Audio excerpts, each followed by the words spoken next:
नमस्कार दोस्तों, मैं अभय प्रताप सिंह एक बार फिर से स्वागत करता हूं आपके अपने एजुकेशन प्लेटफॉर्म यूनिमार्क क्लासेस में। आप लोगों के लिए यूजीसी नेट की तैयारी के लिए, यूपीएससी की तैयारी के लिए हम लोग ये सीरीज़ लेके आए हैं पॉलिटिकल साइंस की, जिसमें आपके पॉलिटिकल साइंस के कंप्लीट सिलेबस को 10 यूनिट्स को कवर किया जाएगा।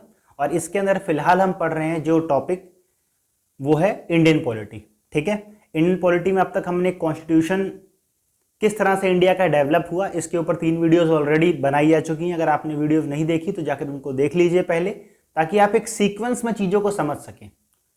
तो आज हम समझेंगे 26 जनवरी 1950 जब संविधान लागू हो गया तो उसके अंदर कुछ खास बातें उससे रिलेटेड, और आज संविधान की प्रस्तावना के बारे में पढ़ा जाएगा।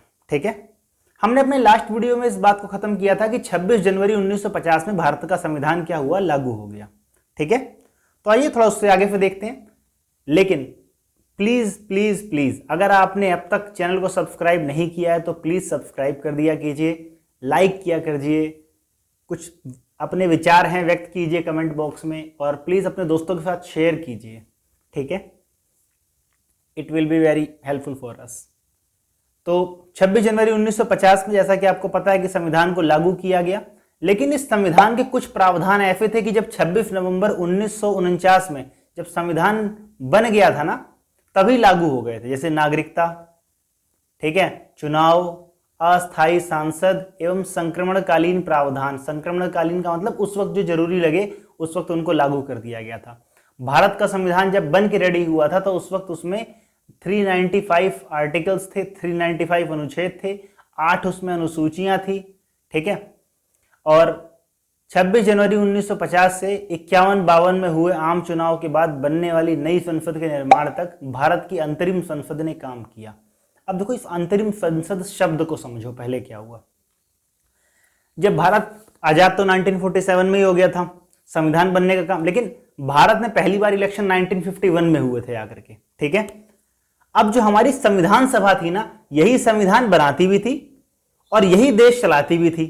तो एक्चुअली में काम कैसे करती थी, देखो, जब हमारी संविधान सभा को लगता था कि अब हम सरकार की तरह काम करने जा रहे हैं, हम देश के लिए कानून बनाने जा रहे हैं, तो उस वक्त इनके जो अध्यक्ष बनते थे वो बनते थे जीवी मावलंकर जी। ठीक है, इसीलिए उन्हें लोकसभा का पहला अध्यक्ष तक माना जाता है। ठीक है, तो जीवी मावलंकर जी जो थे वो अध्यक्ष बन जाया करते थे जब इस संविधान सभा सरकार की तरह काम करती थी। लेकिन जब ये संविधान बनाने के लिए बैठती थी तब क्या होता था, तब डॉक्टर राजेंद्र प्रसाद इसके अध्यक्ष बन जाया करते थे। ठीक है, हमारी संविधान सभा में बहुत सारी छोटी बड़ी समितियां थी तो जिनके अलग अलग अध्यक्ष थे। तो कुछ इंपॉर्टेंट जो अध्यक्ष जो एग्जाम्स में बहुत ज्यादा पूछे जाते हैं उनके बारे में बता दिया। जो संघ शक्ति समिति थी उसके अध्यक्ष थे डॉक्टर जवाहरलाल नेहरू, और जो आपकी समिति थी ये संघीय संविधान समिति, इसके अध्यक्ष थे डॉक्टर जवाहरलाल नेहरू। प्रांतीय संविधान समिति थी, इसके थे डॉक्टर राजेंद्र सरदार पटेल जी। जो प्रारूप समिति थी, ड्राफ्टिंग कमेटी, बहुत इंपॉर्टेंट है, कई बार पूछी जाती है। तो ड्राफ्टिंग कमेटी के अंदर डॉक्टर भीमराव अंबेडकर इसके हेड थे। ठीक है, मौलिक अधिकारों, अल्पसंख्यकों और जनजातियों के लिए सरदार पटेल थे।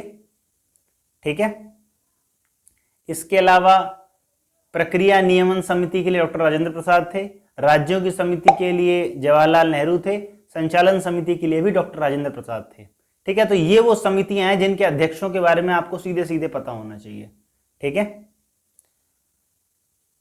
मौलिक अधिकारों, अल्पसंख्यकों एवं जनजातियों तथा बहिष्कृत क्षेत्रों के लिए सलाहकार समिति के अंतर्गत निम्न 5 उप समितियां बनाई गई। देखो, क्योंकि जब भारत देश आजाद हुआ तो बहुत बड़ा चैलेंज था कि भाई कैसे इस देश को इकट्ठा रखा जा सके। ठीक है, अलग अलग धर्म के लोग थे, अलग अलग जातियों के लोग थे, बहिष्कृत क्षेत्र थे कुछ जिनका अंग्रेजों ने यह बहिष्कार करवा दिया था या समाज ने इनका बहिष्कार किया, तो वो भी कहीं भारत से अलगाव महसूस ना करें। ठीक है, तो उनके लिए भी समितियां बनाई गई थी अलग अलग। तो कौन कौन सी उप समितियां बनाई गई थी, तो मौलिक अधिकार उप समिति थी, तो जेबी कृपलानी इसके अध्यक्ष थे। अल्पसंख्यक उप समिति थी, एचसी मुखर्जी इसके अध्यक्ष हुआ करते थे। उत्तर पूर्व सीमांत जनजाति क्षेत्र, असम को छोड़ दिया जाए तो ये आंशिक रूप से छोड़े गए असम के आसपास के एरिया था। नॉर्थ ईस्ट के जो एरिया थे उन सबके अध्यक्ष लिखे हुए हैं, पीडीएफ आपको अवेलेबल हो जाएगा, आप पढ़ लीजिएगा इसको। ये एक बहुत ही इंपॉर्टेंट एग्जाम में आने वाली सबसे ज्यादा इंपॉर्टेंट क्वेश्चन। हमारे संविधान के ऊपर बहुत सारे फिलोसफर्स ने क्या किया, रिसर्च किया है, तो कुछ बहुत सारी बुक्स लिखी है उन्होंने। इनमें कुछ इंपॉर्टेंट बुक जो एग्जाम्स में पूछी जाती है वो ये हैं। The government and politics of India, Morris Jones ने लिखी है book. Some characteristic of Indian constitution, Ivor Jennings ने बुक लिखी है। The Indian constitution, corner stone of the nation, Granville Austin ने बुक लिखी है। Constitutional government in India, M V Pylee ने बुक लिखी है। ये नाम याद रख लेना बहुत अच्छी तरीके से, आप जब भी एग्जाम देने जाओगे तो ये नाम आपसे डायरेक्ट पूछे जाएंगे कि हाँ भाई ऐसा क्वेश्चन आ जाएगा, ये बुकें हैं, ये राइटर्स हैं, इनको इनसे मिलान करो, सही बुक कौन सी लिखी है। तो आपको जब नाम पता होंगे तो इंडियन कॉन्स्टिट्यूशन पे लिखी हुई यही बुकें पूछी जाती है, इससे बाहर की बुक जनरली नहीं पूछी जाती। ठीक है, तो ये भारत का संविधान समझ लीजिए आप। यहाँ तक आप भारत के संविधान के बारे में सब कुछ बनने की जो प्रक्रिया थी, पूर्णतः विकसित होने वाला, आप सब कुछ जान चुके हैं। ठीक है, फिर आज का जो टॉपिक रहेगा वो उस पर चलते हैं, भारत के संविधान की प्रस्तावना। जब हम भारतीय संविधान को पढ़ रहे थे तो हमने वहाँ पर क्या पढ़ा था, हमने वहाँ पर पढ़ा था कि 13 दिसंबर 1946 को क्या हुआ था, पंडित जवाहरलाल नेहरू एक उद्देश्य प्रस्ताव लेकर के आए थे। ठीक है, और ये उद्देश्य प्रस्ताव जो था वही इस वक्त क्या हुआ, भारतीय संविधान की प्रस्तावना बन गया। आप लोगों ने जब भी स्कूल में किताब पढ़ी होगी तो आपने ये पेज जरूर देखा होगा, उसके ऊपर पहले पेज पे लिखा होता है, हम भारत के लोग भारत को एक संपूर्ण प्रभुत्व संपन्न समाजवादी पंथ निरपेक्ष लोकतंत्रात्मक गणराज्य बनाने के लिए तथा उसके समस्त नागरिकों को सामाजिक, आर्थिक और राजनैतिक न्याय, विचार, अभिव्यक्ति, विश्वास, धर्म और उपासना की स्वतंत्रता, प्रतिष्ठा और अवसर की समानता प्राप्त करने के लिए तथा उन सब में व्यक्तियों की गरिमा और राष्ट्र की एकता और अखंडता को सुनिश्चित करने वाली बंधुता बढ़ाने के लिए दृढ़ संकल्प होकर अपनी इस संविधान सभा में आज 26 नवंबर 1949 को एतद द्वारा इस संविधान को अंगीकृत, अधिनियमित और आत्मार्पित करते हैं। देखिए कुछ वर्ड इसमें ऐसे हैं जो जब संविधान बनाया गया तब नहीं थे। जैसे कि अगर मैं आपसे कहूँ पंथ निरपेक्ष, ये शब्द ऐसा था कि जब संविधान लिखा गया था ना तब ये उसमें नहीं था, ये बाद में ऐड किया गया है। ठीक है, पढ़ेंगे इसके बारे में भी। ये पंथ निरपेक्ष शब्द शुरू में नहीं था। ठीक है, सोशलिस्ट, समाजवादी, ये शब्द पहले नहीं था। ठीक है, और इसके अंदर कौन कौन सा था, इंटीग्रिटी, अखंडता शब्द, ये पहले नहीं था। तो ये 3 शब्द तो ऐसे हैं जो कि बाद में ऐड किए गए हैं इसके अंदर। ठीक है, कब ऐड किए गए थे, बेसिकली जब इंदिरा गांधी देश की प्रधानमंत्री थी तो उन्होंने जो इमरजेंसी लगाई 1976 में, 1976 में, तो उन्होंने संविधान में संशोधन किया। इसे 42वां संशोधन कहा जाता है, और इस 42वें संशोधन को एक मिनी कॉन्स्टिट्यूशन यानी छोटा संविधान भी कहा जाता है। उसमें उन्होंने संविधान का जो ये प्रस्तावना थी इसको बदला और इसमें 3 शब्द ऐड कर दिए ये। ठीक है, उससे पहले ये 3 वर्ड नहीं थे, याद रखना इस बात का। ठीक है, तो ये जो संविधान है ये हमारा उद्देशिका है, ये अपने आप में क्या होता है, एक दर्शन भूमि है। ठीक है, हमें बताती है कि हमारे सपनों का जो भारत है वो किस प्रकार का भारत होने वाला है। तो देखते हैं, भारतीय संविधान की दार्शनिक आधार भूमि प्रस्तावना है। क्या है, दार्शनिक आधार भूमि कौन है, प्रस्तावना है। ठीक है, तो प्रस्तावना हमारे दर्शन की भूमि है, मतलब हम भारत को जब कैसा रिप्रेजेंट, भारत का दर्शन कैसा होना चाहिए, भारत का भव्य स्वरूप कैसा होना चाहिए, हमारे जो पूर्वज थे उन्होंने कैसा सपना देखा था भारत के लिए, यही इस बात को उन्होंने प्रस्तावना में लिख दिया, कम शब्दों में। जिसके पास पूरा संविधान पढ़ने का समय नहीं हो, केवल प्रस्तावना पढ़ ले ताकि उसे पता लग जाए कि हमें इसी प्रकार का भारत बनाना है। किताबों में क्यों दिया जाता है ये पहले पेज पे, ताकि बच्चा बच्चा इसको पढ़ सके और पढ़ करके वो भी लक्ष्य की ओर अग्रसर हो सके कि हाँ भाई हमको इस प्रकार के भारत को बनाने में अपना बहुमूल्य योगदान देना है। ठीक है, क्योंकि सिर्फ सरकारों के बस की तो नहीं है, देश सरकारों से, नेताओं से, जनता से, सबसे मिल के बना है। जब प्रत्येक व्यक्ति अपने रोल को अच्छे समझेगा, अपना एक सकारात्मक योगदान देगा समाज के अंदर, तो उसी से क्या होता है, देश का और राष्ट्र का निर्माण होता है। ठीक है, अब भारतीय संविधान की जो उद्देशिका का स्रोत है वो जवाहरलाल नेहरू का उद्देश्य प्रस्ताव है, जो मैं आपको बता चुका हूं, और ऑस्ट्रेलिया एवं यूएसए का संविधान है। ठीक है, 42वें संविधान संशोधन अधिनियम 1976 द्वारा उद्देशिका में संशोधन करके समाजवादी, पंथ निरपेक्ष और अखंडता शब्द जोड़ा गया, ये मैं आपको ऑलरेडी बता चुका हूं।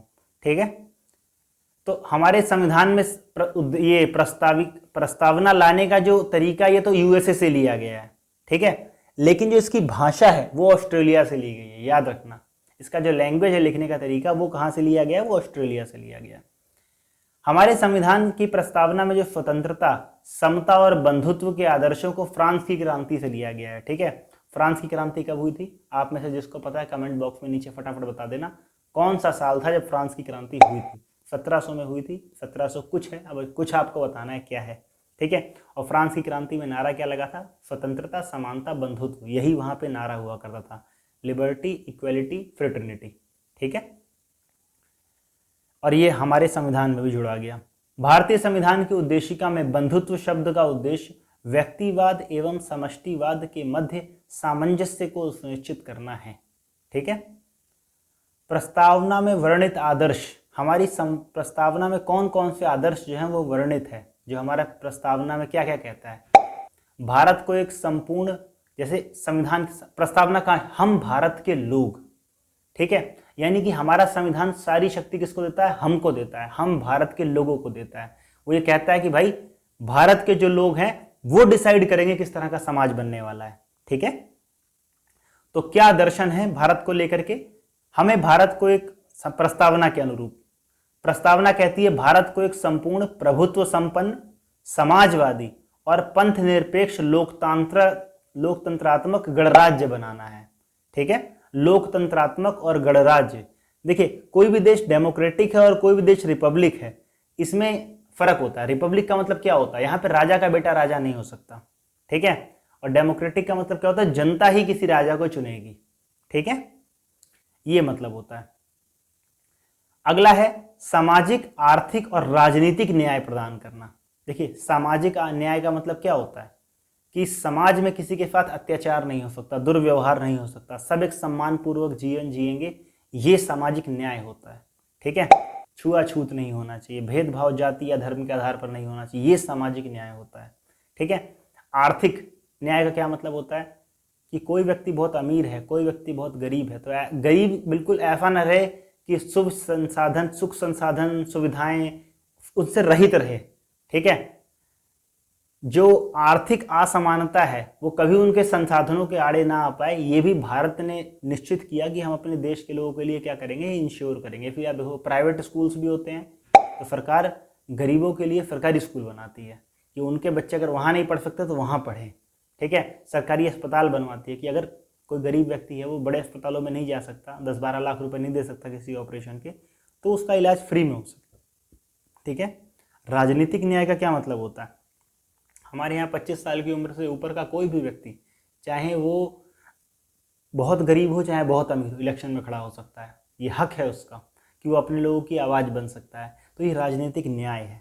ठीक है, और हमारे संविधान ने क्या कहा? हमारे संविधान ने विचार, अभिव्यक्ति, विश्वास, धर्म एवं उपासना की स्वतंत्रता प्रदान करता है, प्रतिष्ठा और अवसरों की समता यानी समानता प्रदान करता है। तो ये हमारे दर्शन है, लक्ष्य हैं हमारे कि हमें इस प्रकार का भारत बनाना है जिसमें सारे गुण होने चाहिए, यही हमारा दर्शन है। ठीक है, तो भारतीय संविधान का दर्शन आप लोगों ने समझा, उद्देश्य समझा, इसका स्रोत समझा कहाँ से आया ये। अब इसके ऊपर बहुत बार कई केसेस इसके ऊपर हुए हैं, तो कई केसेस में इसका नाम आता है भारतीय संविधान से रिलेटेड, तो एग्जाम में बहुत बार पूछा जाता है, इसलिए आपके लिए मैंने यहाँ लिख दिया बेरूबाड़ी विवाद। ठीक है, बेरूबाड़ी विवाद कब हुआ था? 1960 में हुआ था, और सुप्रीम कोर्ट ने इसमें निर्णय देते हुए कहा था कि जो हमारी प्रस्तावना है यानी उद्देशिका जो है, ये प्रस्तावना संविधान का भाग नहीं है। बेरूबाड़ी केस में 1960 में सुप्रीम कोर्ट ने क्या कहा कि जो प्रस्तावना है ये संविधान का भाग नहीं है। लेकिन जब केशवानंद भारती केस आया, केशवानंद भारती बनाम केरल राज्य केस जब आया, तो संविधान ने अपना खुद का निर्णय पलट दिया और कहा कि भाई जो उद्देशिका यानी प्रस्तावना है वो संविधान का एक भाग है। ठीक है, तो संविधान में परिवर्तन किया जा सकता है, और इसी के बाद फिर वो जो आप परिवर्तन देखते हो वो सारा का सारा परिवर्तन किया गया इंदिरा गांधी जी द्वारा। उसके बाद जो SR बोम्मई विवाद हुआ था 1993 में, उसमें जो जस्टिस रामास्वामी थे उन्होंने निर्णय दिया कि प्रस्तावना जो है वो संविधान का अभिन्न अंग है, बिल्कुल हिस्सा है उसका। ठीक है, और लेकिन सरकार जो है वो क्या कर सकती है, इसमें जो इसके अंदर चेंज करेगी तो इसकी मौलिक ढांचे को बदलने नहीं चाहिए। ठीक है, ये रूप है, आप बदल भी सकते हैं, लेकिन इसका मौलिक ढांचा नहीं बदलना चाहिए। ठीक है, एक न्यायाधीश थे M हिदायतुल्लाह जी ने गोलकनाथ बनाम पंजाब केस जब 1960, केस सारे डेट याद रखना इन सारे केस की, ठीक है। तो इसमें कहा कि संविधान जो है वो जो प्रस्तावना है वो संविधान की मूल आत्मा है। किसने कहा था? न्यायाधीश एम हिदायतुल्लाह जी ने कहा था कि संविधान की जो आत्मा है वो कौन है? उद्देशिका है। ध्यान रखना, एग्जाम में कोई पूछ ले कि संविधान की आत्मा प्रस्तावना है, ये किसने कहा था? तो न्यायाधीश एम हिदायतुल्लाह जी ने कहा था। कौन से केस में? गोलकनाथ बनाम पंजाब राज्य केस में, ठीक है। के एम मुंशी जी क्या कहते हैं? के एम मुंशी जी कहते हैं उद्देशिका को संविधान की राजनीतिक कुंडली कहा है, ठीक है। ये हमारी जो उद्देशिका है, जहां भी उद्देशिका लिखा है समझ जाओ प्रस्तावना की बात हो रही है। तो प्रस्तावना जो है वो संविधान की राजनीतिक कुंडली है, ठीक है। के एम मुंशी जी ने क्या कहा कि इस प्रस्तावना जो है वो हमारे संप्रभु लोकतांत्रिक गणराज्य का भविष्य फल है, ठीक है। अल्लादी कृष्णा स्वामी अय्यर क्या कहते हैं? कहते हैं कि संविधान की प्रस्तावना हमारे दीर्घकालिक सपनों का विचार है। तो कहते हैं कि भाई हमने जो लंबे समय के लिए सपना देखा है, प्रस्तावना उसका एक विचार है। इसी प्रस्तावना जैसा सपना हमको ऐसा ही भारत बनाना है, ठीक है। तो व्यक्ति की गरिमा और राष्ट्र की एकता एवं अखंडता सुनिश्चित करना भारतीय संविधान की प्रस्तावना के अंतर्गत एक संकल्प है। ये हमारा संकल्प है कि हम इस प्रकार का भारत बनाएंगे जो अखंड हो, ठीक है, एक हो। अब प्रस्तावना फिर क्वेश्चन पूछ लिए जाते हैं एग्जाम में कि विश्व का प्रथम धर्मनिरपेक्ष या पंथ निरपेक्ष संविधान कौन सा है? तो अमेरिका है। सबसे महत्वपूर्ण, किसी भी राज्य का सबसे महत्वपूर्ण तत्व क्या होता है? तो संप्रभुता होता है। राज्य हम पढ़ेंगे, डिटेल में पढ़ेंगे इसको। तो अब भारत एक संपूर्ण प्रभुत्व संपन्न लोकतांत्रिक गणराज्य कब बना? जब भारत का संविधान लागू हो गया 1950 26 जनवरी में, ठीक है। विधि दिवस कब मनाया जाता है? 26 नवंबर को मनाया गया। 26 नवंबर पे हमारा संविधान बनके रेडी हुआ था, इसलिए इसी दिन विधि दिवस मनाया जाता है, ठीक है। संविधान प्रस्तावना को संविधान का परिचय पत्र किसने कहा था? NA पालकीवाला ने कहा था, ठीक है। तो ये जो नाम आपके लिए मैंने डार्क कर दिए हैं तो इनको आप पढ़ लीजिएगा नोट से अच्छे से डिटेल में, क्योंकि यही सब एग्जाम में क्वेश्चन पूछते हैं। ये स्टेटमेंट किसने कही थी? ये काम कब हुआ था?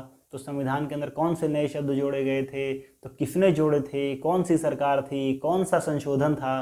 तो ये सारी बातें अपने को याद रखनी है। सर अर्नेस्ट बार्कर ने अपनी बुक लिखी principle of social and political theory 1951 में, और उन्होंने प्रस्तावना को संविधान की कुंजी नोट कहा। किसने कहा? अर्नेस्ट बार्कर जी ने कहा, ठीक है। तो आई होप ये वीडियो आपको पसंद आया होगा, और अगर पसंद आया तो प्लीज़ लाइक कीजिए वीडियो को। कमेंट बॉक्स में बताइए अपने विचार, आपको कैसा लगा। कोई चीज़ अगर आप हमसे चाहते हैं, हमसे इच्छा है आपकी, आप कोई प्रश्न पूछना चाहते हैं तो हमसे आप कमेंट बॉक्स में पूछ सकते हैं, उसका उत्तर आपको ज़रूर मिलेगा, अवश्य मिलेगा। वीडियो को लाइक ज़रूर कर दीजिए, सब्सक्राइब कर दीजिए चैनल को, शेयर कर दीजिए। जब हमारा ये सिलेबस जो है ना कुछ एक पार्ट तक ख़त्म हो जाएगा तब हम इसके इंपॉर्टेंट क्वेश्चंस लेके आएंगे, और तब मैं आपको दिखाऊंगा किस तरह से हम जो पढ़ रहे हैं इसी में से काफ़ी बड़े अमाउंट में क्वेश्चंस पूछे जाते हैं एग्जाम में, ठीक है। आई होप आपको वीडियो बहुत पसंद आई होगी। मिलते हैं अगली वीडियो में, तब तक के लिए नमस्कार, धन्यवाद।